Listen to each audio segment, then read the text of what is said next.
So let's talk about pace in relationships. Let's discuss how quickly the anxious preoccupied attachment style wants to move in the dating stage of relationships. Because as much as we can have so many things going for us with another person when we're dating them, we can also have things that really work against us. And if you have one or more attachment styles interacting in the dating stage together who are insecurely attached, pace can have a massive impact. If somebody who's anxious has, a very quick pace that they like to move at, somebody who's very dismissive avoidant has a very slow pace, even if they have a huge spark, you are going to see that cause a tremendous amount of ups and downs because they are going to be pushing on each other's triggers and fears and wounds.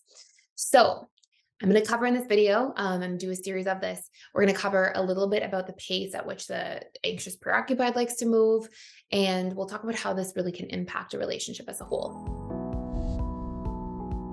So first and foremost, anxious preoccupied individuals, they like to move quickly. They are constantly seeking certainty and safety through connections and relationships. And this, of course, is their attachment strategy. So when we look at other insecurely attached styles, dismissive avoidance, fearful avoidance, aka disorganized, what we'll often see is that they have totally different coping mechanisms. And anxious preoccupieds, theirs is basically to people please, to try to get approval, acceptance, and love and connection as a way to get their needs met and survive. And this sounds funny in somebody's adult life, but it is related to survival because at the time at which we acquire these programs, it's when we are children. It's when we are completely reliant on our caregivers for survival.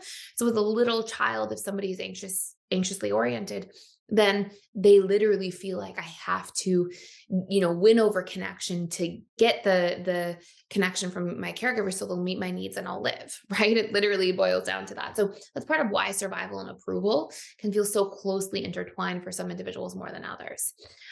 So anyways, with anxious preoccupied attachment style individuals, they tend to want to move fast for those reasons. It feels like their survival depends on it to a certain degree. And another part of this is that when an anxious preoccupied grows up in a home where they become anxious preoccupied attachment style, they literally are getting their needs met almost exclusively from the outside in. They really don't have a lot of evolved capacity to meet their needs from the inside out, not because they're not capable, but because they haven't trained themselves that way, essentially. They haven't made behavioral adaptations to take that path and learn those skills. And so you'll see fearful avoidance and dismissive avoidance sort of have this ability to meet their own needs to a certain degree, even if it's through like more unhealthy ways of doing it, like creature comforts, like soothing through television and things like that. Anxious preoccupieds have a really hard time trying to soothe on their own. They tend to really constantly seek out. You'll even see anxious preoccupied individuals in relationships be the ones who, if there's a problem or a challenge they're facing, they'll try to call everybody. Like if their partner doesn't answer, they'll try to call a friend, a family member. They'll keep kind of rotating a lot of the time through different people they can talk to. And if they don't feel like they have somebody they can talk it out with, it can really burn them up inside a little bit, right? So it's because when we feel like we're meeting our needs almost exclusively from the outside in, then when we try to be there for our needs from the inside out and don't know how, it feels like you're pulling up into a gas station, your gas tank's totally empty and you panic, right? And that's part of that like trauma response for the AP. They go into that panic mode and can become needy and clingy and literally be operating from a trauma response space. So how does this impact their pace when dating? Well, you will generally see that once an AP forms an attachment, so not just like attraction and limerence, but starts to develop feelings, which APs have a much faster capacity to do so than any other attachment style. As soon as they start to form those feelings and attachment to somebody, they tend to want to commit quite quickly. We can actually see APs wanting to commit. I mean, APs can seriously want to commit after the first date, but they usually aren't like going to go try it. But sometimes between week 2 and 4 will be the early side of when we'll see an AP try to commit to a romantic relationship and be yearning for it and hoping for a commitment and want to move towards exclusivity and would be open to saying yes if somebody asked them. And, this is not all APs, but these are our true APs, like our pretty strong APs.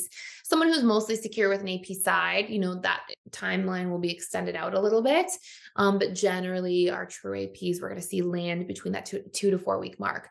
Now, why this matters so much is because if you have an AP over here wanting to push things along that quickly, and then you have somebody who might be dismissive avoidant, even if they have all these things going for the relationship, When an AP doesn't feel like somebody's on that same page and ready to commit between 2 to 4 weeks, and they're starting to itch for that a little bit as a way to get their needs met and get that certainty, right? And feel safe. Um, if they feel like somebody's way off from that, it will start to trigger their abandonment core wounds and they'll start to feel more and more of that panic. And in doing so, it becomes a vicious cycle. Like with somebody who's DA, then what do APs do when they feel panicked? They try to gain more proximity. They try to get closer. And this is where they can start, subconsciously without meaning to, putting pressure on the relationship more through the way they're talking about the future, through trying to gather where somebody's at, through, constant kind of discussing the relationship itself. And for a DA, they generally want to commit at much later stages of dating. I'll make a separate video about that, but they tend to want to move at a much slower pace. And so that difference in pace can cause the DA to feel afraid and pressured and trapped and want to pull back. And that only causes the AP to want to move closer. And then the DA feels like I need to move further. And then the AP feels, and it can just go around and around, and they can really trigger each other's wounds from that space. So we'll talk about texting and pace of communication that way. But I do also want to share with you, if you want to check out in detail how every single attachment style shows up in each of the 6 stages of relationships. So all the way from the dating stage to the bliss stage, including things like the power struggle stage, the commitment stages, all those different things, you can actually use the link down below for free for 7 days. And it will give you access to all of those courses for each attachment style. So yes, that might be very, very helpful for you if you're, trying to figure out your patterns or navigate somebody else's. So anxious preoccupied, when they are showing up and they are wanting to communicate, the pace at which they like to try to communicate is they usually start, and if they have a great first date, they almost immediately initiate trying to text all throughout the day, every day. That is usually an incompatible pace with pretty much all other attachment styles, because a lot of attachment styles like to warm up to constant communication. And our more avoidant attachment styles generally fear too much enmeshment and too much closeness too fast. And not only is it not a preference, but it can actually be something that works against the relationship. DAs and FAs, I'll have separate videos on, but they tend to want to move a lot more slowly in terms of pace and in terms of frequency of communication. So, the idea here is, if you're an AP, it's not to only take other people's paces into consideration. The idea here is, if you're AP, to notice what somebody else's pace is, understand where you're at, and find a middle ground through healthy communication, right? Make compromises, have discussions. And by knowing yourself and somebody else, you can be more considerate of both sides, which obviously leads to much more healthy outcomes. And if we're just operating on autopilot and we don't realize, right, then we just personalize things more. We think things are about us. We take things personally, and it can just lead to more disruptions in the relationship overall. So the pace for texting, the APs tend to want to text all day, every day, quite early, the vast majority of the time. Not all, but true APs, yes. And they tend to want to generally spend 2-3 nights a week together quite early on at around the 2-week mark. And you'll generally see FAs and DAs, they want to spend 1 night a week, maybe 2 nights a week, depending on the strength of the attachment style. A really intense DA might want to spend every other week.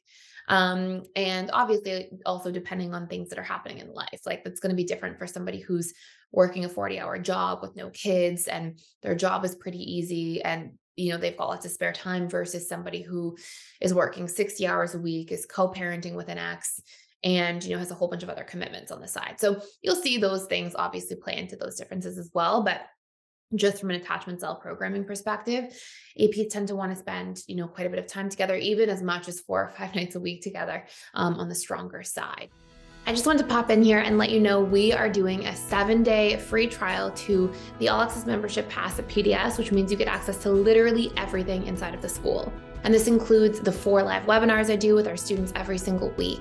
And on top of that, you get access to all of our different courses. We have over 55 different courses on relationships, communication, boundaries, emotional mastery, guilt and shame, learning your needs, so many different facets that are really important to master our lives and feel really good about our lives going forward. And last but not least, there's a daily community event. We have trained facilitators and coaches who are in there doing that work, showing up to support you on your journey every single day. Please join me on the other side. Come check it out. See if it's a fit for you. I'd love to see you there. Go ahead and sign up by clicking the link in the description box below. These are important things to take into consideration about yourself. Obviously, the root is like working on core wounds and meeting your own needs, and a lot of those things we talk about inside PDS, so that you can have a pace that's more in alignment with a securely attached person as you become more securely attached, and it's more of a healthy middle ground that's much more compatible with all the different attachment styles, the secure others and the insecure styles. And I hope this makes a lot of sense. I hope this answers some questions. I get a lot of questions about this. And let me know any other questions you have about pace or momentum or things in a relationship in that dating stage. And thank you so much for watching. If you're enjoying this channel, please subscribe. I make daily YouTube videos. So there will literally be one out every single day. And thank you for watching and for being here.